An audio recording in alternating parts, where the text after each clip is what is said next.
The invitation to my cousin Victoria's wedding had specified black tie optional, but everyone knew it really meant show us what you're worth. I arrived in a simple navy dress I'd owned for 3 years, carrying a modest gift card to their registry. The venue was a restored plantation estate, the kind that cost 6 figures to rent for a weekend. Natalie, you made it. Victoria air kissed me at the entrance, her eyes already scanning past me for more important guests. We weren't sure you'd be able to afford the trip. Wouldn't miss it, I said simply. The estate's grand ballroom glittered with crystal chandeliers and elaborate floral arrangements that probably cost more than most people's monthly rent. A string quartet played softly in the corner. Ice sculptures shaped like swans slowly melted near the champagne fountain. I found my name at the seating chart exactly where I expected it, table 17 in the far back corner near the kitchen doors.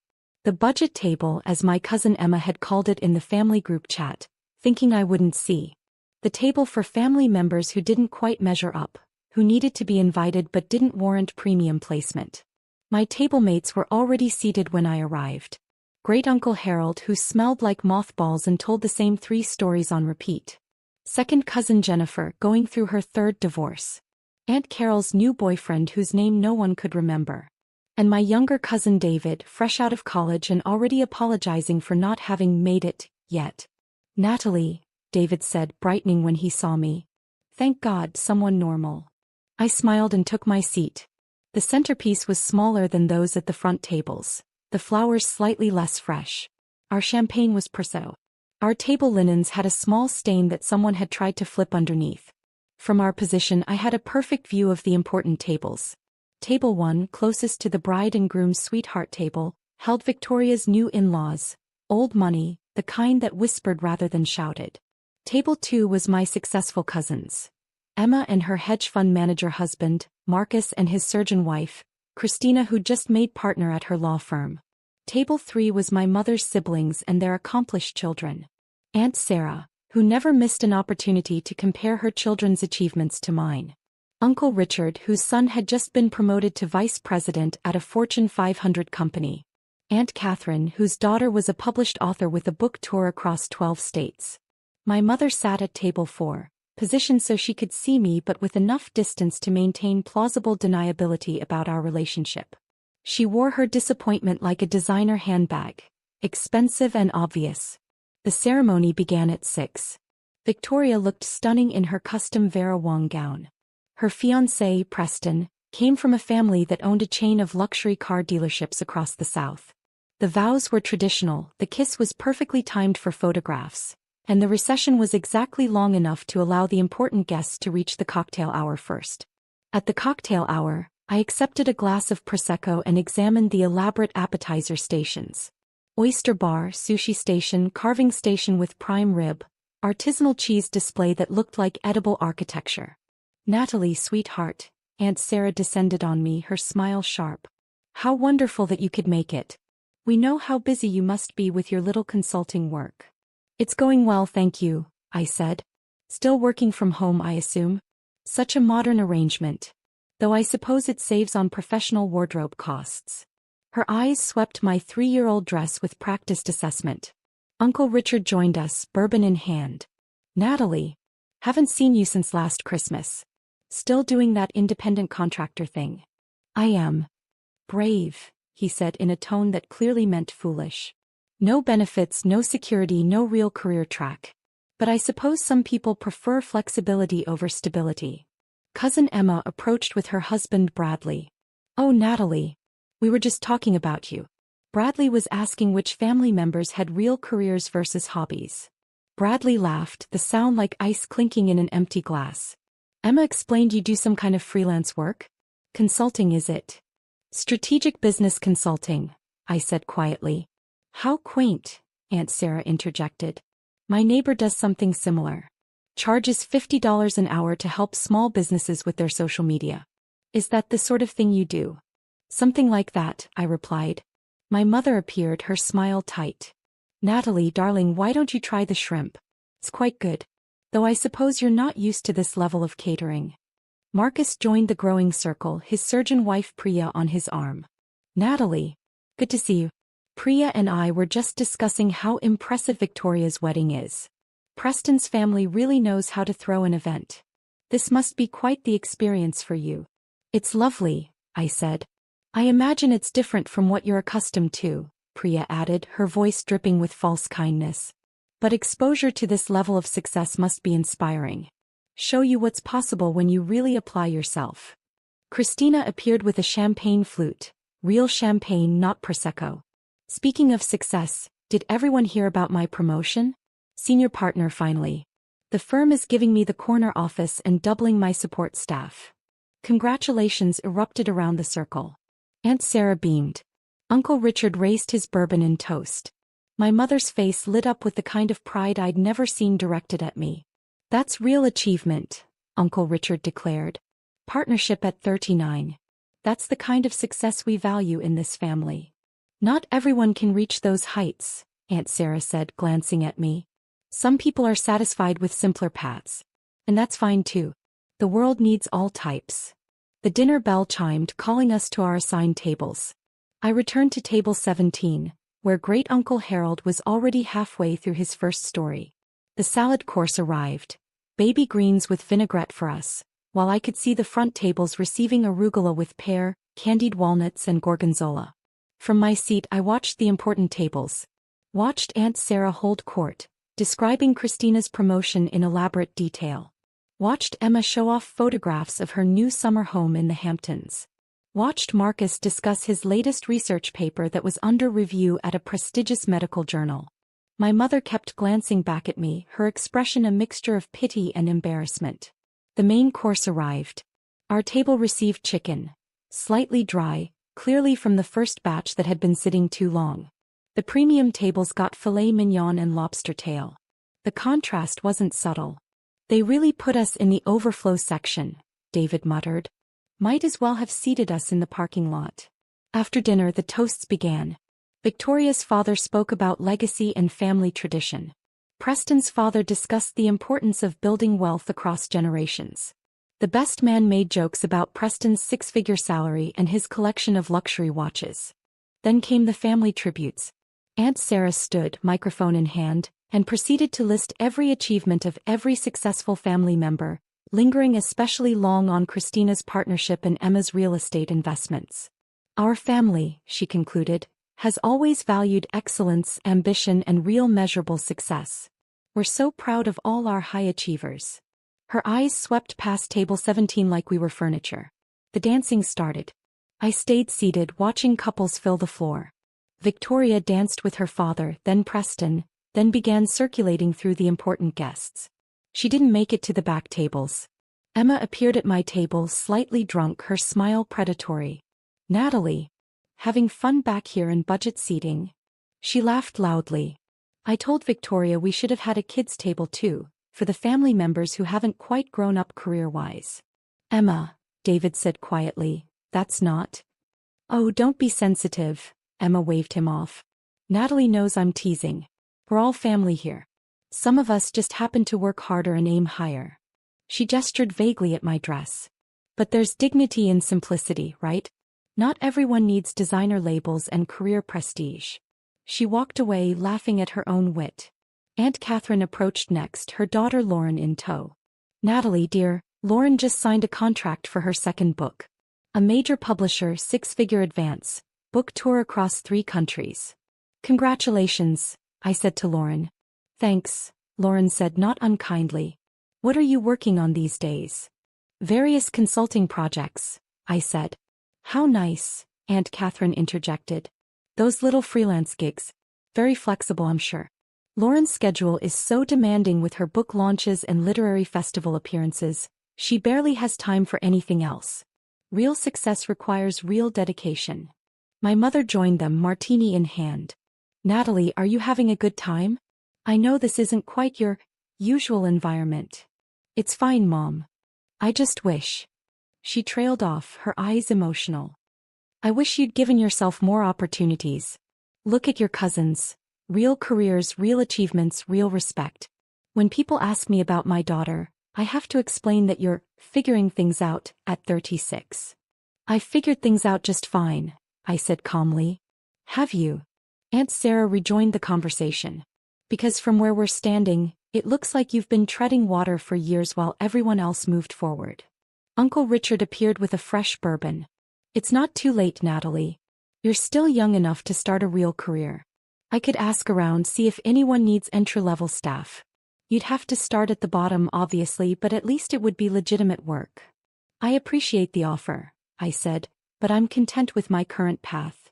Content, my mother repeated sadly. That's the problem. You're content with mediocrity while your cousins chase excellence.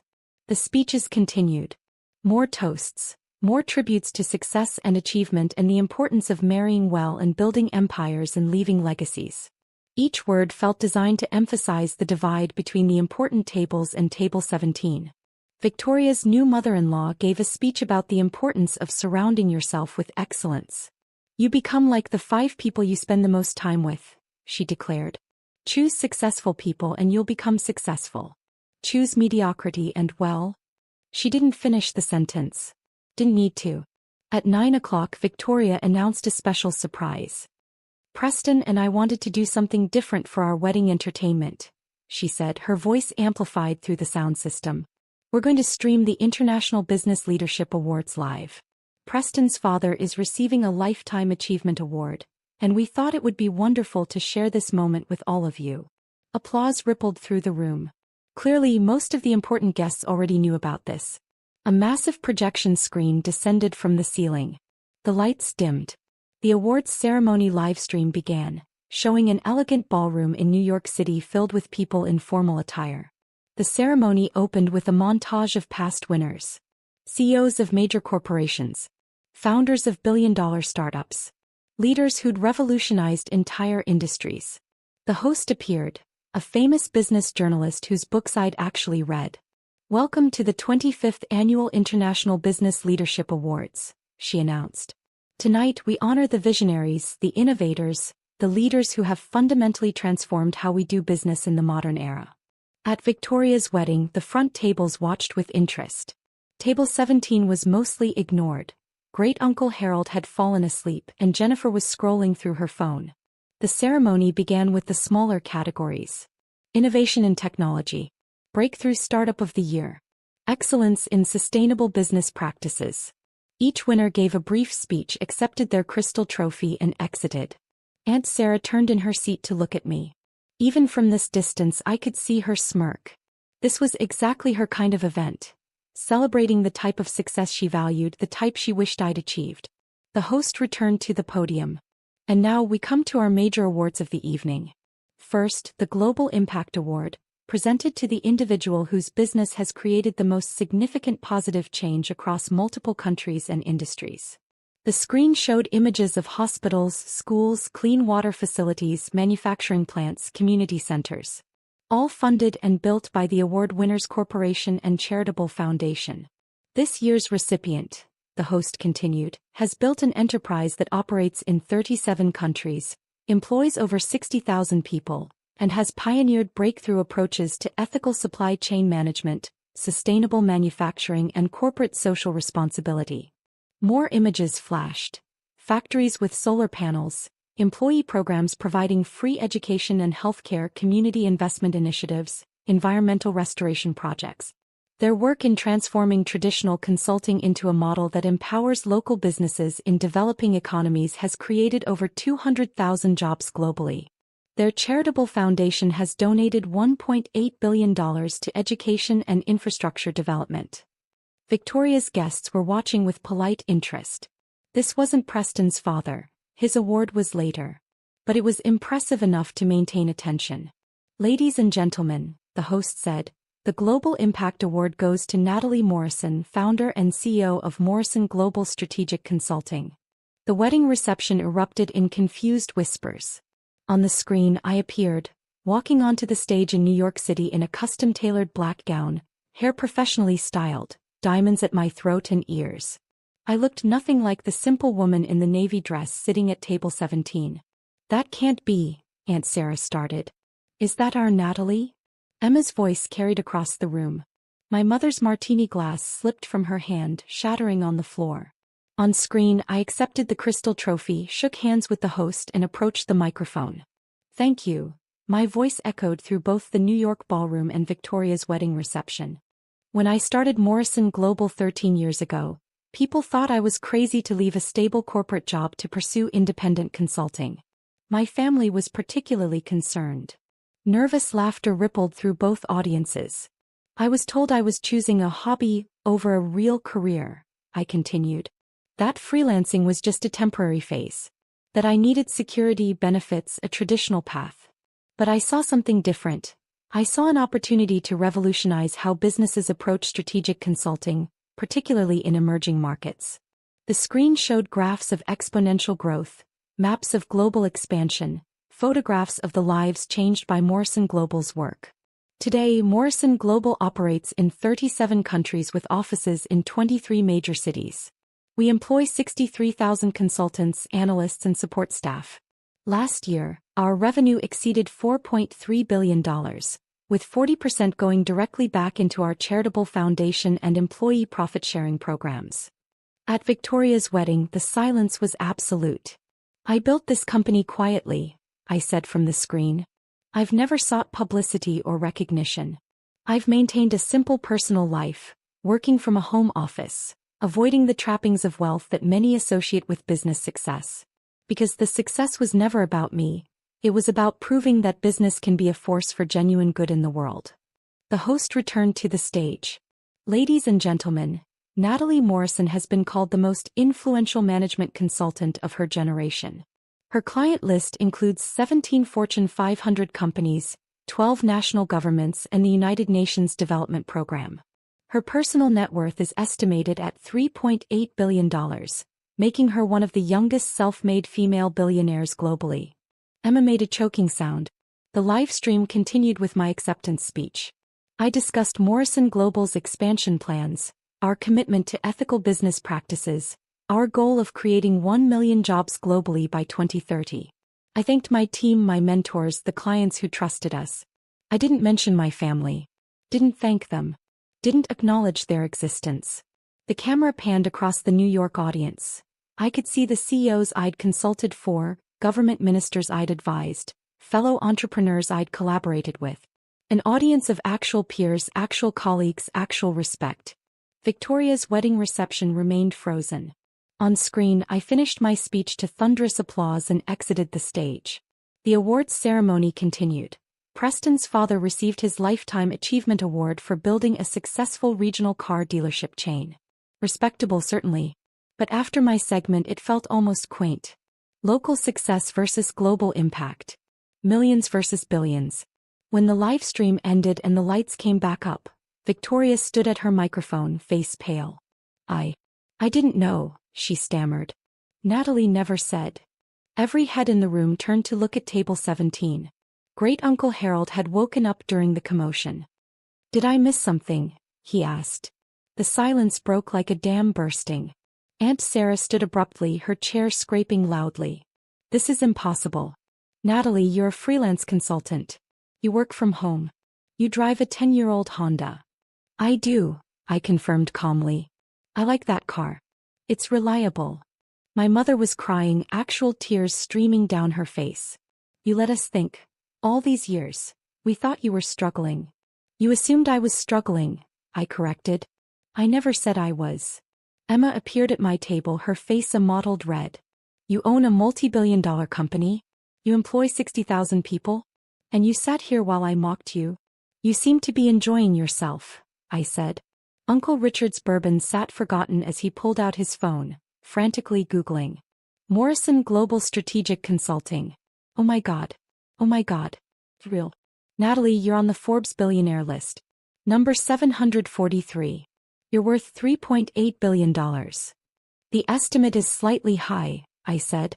It's closer to 3.6 after the latest charitable donations. Christina had gone pale. You work with Fortune 500 companies. Your client list. These are the biggest corporations in the world.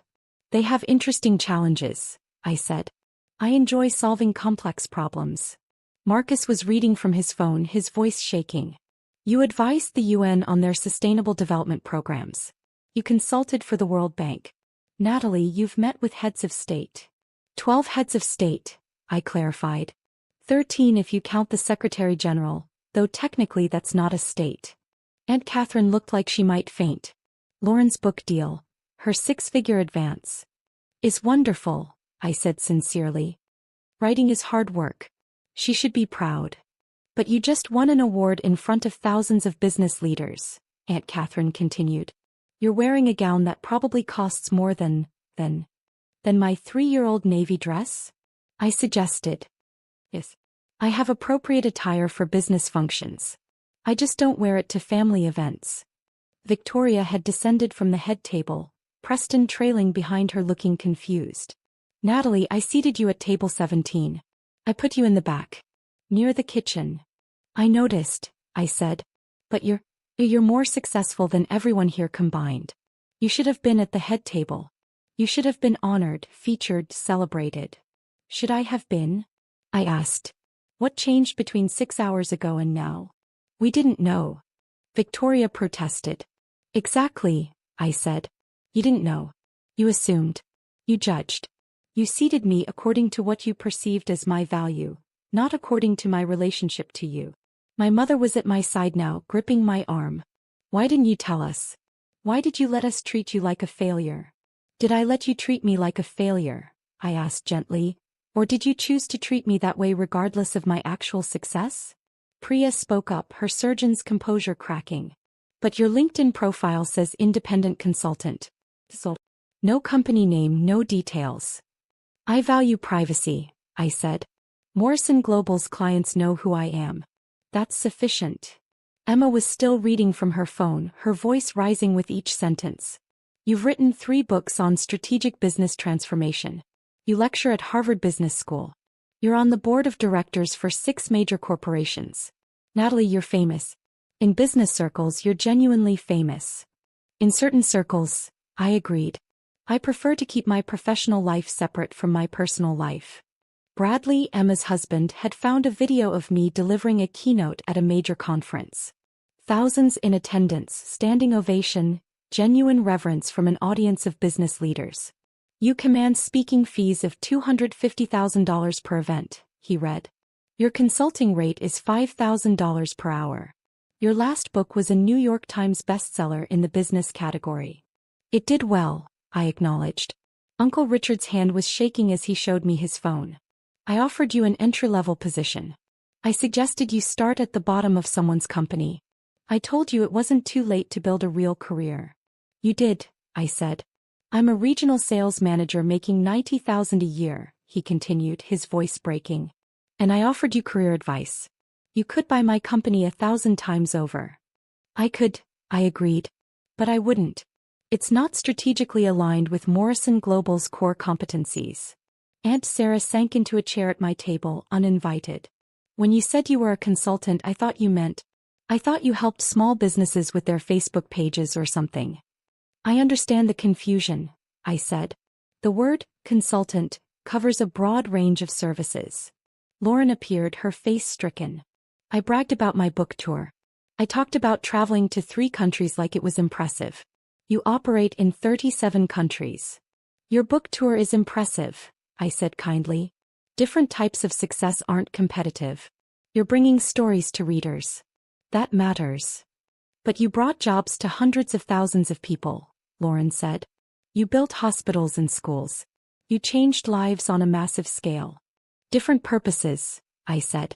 Both valuable. Marcus was still scrolling. Your charitable foundation donated $720 million last year alone. That's more than most corporations earn in profit. We had a good year, I said. Victoria had started crying, her perfect makeup running. I mocked you about not being able to afford the trip. I seated you in the worst spot. I basically said you weren't important enough to matter at my wedding. You did say that, I confirmed. And the whole time you could have bought this entire estate. You could have paid for my wedding 100 times over without noticing. Probably closer to 200 times, I said. But yes. Preston spoke for the first time. My father is receiving a Lifetime Achievement Award for building 17 car dealerships across 4 states. He was so proud. He's worked his whole life for this recognition. He should be proud, I said. Building a successful regional business is an achievement. But you just won the Global Impact Award, Preston continued. The actual Global Impact Award. They called you one of the most influential business leaders in the world. They were very kind, I said. Emma's voice was a whisper. I called your career simple. I said you were the budget table success story. I made jokes about you not having grown up career-wise. You did, I said calmly.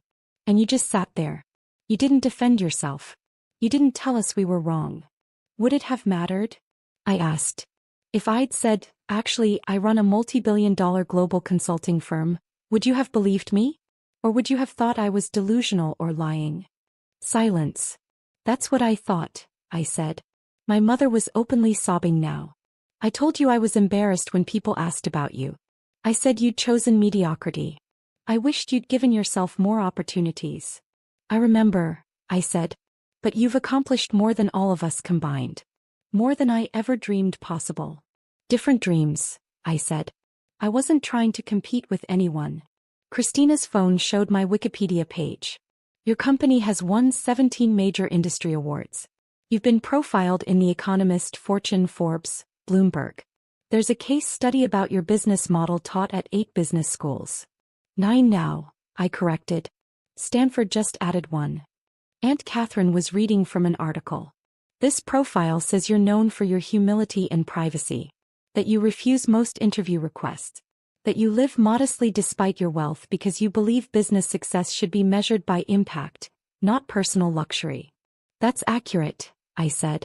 So you deliberately hid this from us, Emma said, her voice hardening. You let us humiliate ourselves. Did I asked. Or did you humiliate yourselves by making assumptions, passing judgment, and treating someone poorly based on perceived status rather than human decency? Uncle Richard stood up, trying to recover some dignity. Natalie, I think we all said some things tonight that we regret. In our defense, you were very secretive about your success. Was I secretive? I asked. Or was I simply living my life while you all created narratives about my failure without ever asking a single genuine question about my work? That's not fair, Aunt Sarah protested. Isn't it? In 13 years, how many of you ever asked me about my business? Not in a mocking way, not in a pitying way, but with genuine interest. No one answered. When I mentioned consulting projects, who asked what kind of projects? When I talked about traveling for work, who asked where I was going or why? When I worked from home, who considered that maybe I was running something significant rather than just freelancing? More silence. You all created a story about my life based on your assumptions and never questioned whether it was true. You seated me at the budget table literally and figuratively, without ever considering that maybe I didn't fit your narrative. Victoria's voice was small. What do we do now? I stood, smoothing my simple navy dress. You do whatever you want. You can feel embarrassed, ashamed, angry. You can reach out, apologize, try to rebuild relationships. You can pretend tonight didn't happen. That's your choice. And what will you do? My mother asked desperately. The same thing I've been doing, I said. Tomorrow, I'm flying to Geneva for meetings with the International Trade Organization. Next week, I'm in Singapore opening our new Southeast Asian headquarters. I have a company to run, clients to serve, employees counting on me. Will we see you again? Aunt Sarah asked, her voice cracking. I don't know, I said honestly. I need to think about whether I want to continue subjecting myself to judgment and mockery from people who should have valued me regardless of my bank account. I picked up my small purse. Congratulations on your wedding, Victoria. I hope you and Preston have a wonderful life together. Natalie, wait, multiple voices called out. But I was already walking toward the exit, my simple dress seeming almost regal now, my modest appearance transformed by the weight of truth. Behind me I heard Emma say, "She's really leaving. She's actually just leaving." What did you expect? David said quietly. You treated her like garbage. Now you know she's important and suddenly you care. But she's been the same person all along. I smiled at David's words but didn't turn back. Outside I called my driver. Yes, I had a driver, but he waited discreetly in an unmarked sedan because I valued privacy. Ready to go, Ms. Morrison? He asked. Ready, James, I said. My phone started buzzing before we even left the parking lot. Text messages flooding in. Apologies, explanations, desperate attempts at reconciliation. I silenced them all. Instead, I called my executive assistant. Margaret, the Geneva meetings, can you move them to Monday? I'd like an extra day to prepare. Of course, Ms. Morrison. I'll notify the delegation. By the way, the awards ceremony went beautifully. You're trending on business Twitter. Wonderful, I said drily. That's exactly the attention I wanted. She laughed. You knew accepting the award publicly would get attention. Was it worth it? I thought about my family's faces. The shock, the shame, the sudden desperate need for my approval. Yes, I said. It was worth it. We drove through the night, away from the plantation estate and its illusion of importance, away from the people who'd valued appearance over substance, away from the family who'd needed external validation to see my worth. My phone buzzed again. My mother. Please call me. I love you. I'm so sorry. I was so wrong about everything. Rebecca, I don't even know what to say. I'm ashamed. Can we talk? Uncle Richard, I was completely out of line. You deserved respect regardless of your career. Please forgive me. Even Emma, you have every right to hate us. I hate myself right now. What I said was unforgivable. I put the phone away and watched the city lights blur past the window. They were sorry now. Now that they knew. Now that they'd seen the proof on a screen, heard it from an authoritative third party, seen the numbers and awards and validation from people they considered important. But would they have been sorry if I'd remained what they thought I was? A struggling freelancer with a simple life and modest means? I already knew the answer. Tomorrow I would wake up in my comfortable, unpretentious apartment. I would review the Geneva presentation materials. I would check in with my executive team across 6 time zones. I would approve the latest charitable foundation grants. I would be exactly who I'd always been. A person who measured worth by impact rather than appearance, by character rather than status, by genuine accomplishment rather than superficial markers of success. And I would do it all without needing their validation, their approval, or their belated respect. The road ahead was dark and quiet, but I'd never felt more clear about my path. Some families love you for who you are. Others need a live stream and a global award to even see you. I'd finally learned which kind of family I had. And more importantly, I'd learned I didn't need them to know my worth. I'd always known it myself.